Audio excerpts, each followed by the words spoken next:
Hello everyone, today I'm gonna make my mini blog in Bengali. Why?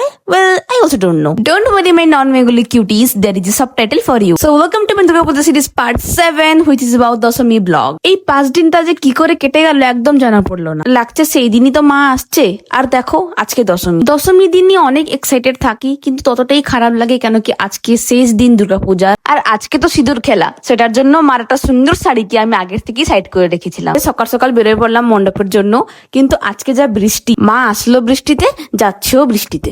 যে দেখলাম সিঁদুর খেলা শুরু হয়নি, সবাই বসে আছে। অঞ্জলি জাস্ট খতম হলো, সবাই ভোগ খাচ্ছিল তো আমিও যে একটু ভোগ নিলাম। কিছুক্ষণ পরই সিঁদুর খেলা শুরু হয়ে গেল আর আজকে আমার দিদির প্রথম সিঁদুর খেলা ছিল, যে দিদির রিসেন্টলি বিয়ে হয়েছে।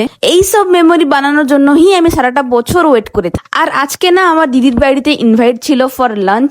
আজকে তো খুব বৃষ্টি হচ্ছিল তাই অনেক কষ্টতে আমরা খেতে বসলাম, কিন্তু লাঞ্চটা অনেক টেস্টি হয়েছিল মানতে হবে। খেয়ে নিয়ে না মামা বাড়ি গেলাম ফির, আর যেই দেখলাম যে এখানে আরেকটা কাণ্ড হয়ে গেছে। আমার মামা বাড়ির পাশের বাড়িটায় একটা লোক ঢুকে নাকি ভিতর থেকে দরজা বন্ধ করে দিয়েছে আর দরজা খুলছেও না। আর পুলিশ মামা এত ভালো কি 1 ঘন্টা পর এসছে কল করার, লোকটাকে বের করলো। সবাই বলছিল লোকটা ড্রিঙ্ক করেছিল কিন্তু আমাদেরকে লাগছিল কি না লোকটা চোর ছিল, এখন নাটক করে। যা হোক এত কিছু কাণ্ড হওয়ার পর ফাইনালি মামা বাড়িতে সবাই মিশে একটুখানি টাইম স্পেন্ড করলাম। And that's it for today, see you in next blog.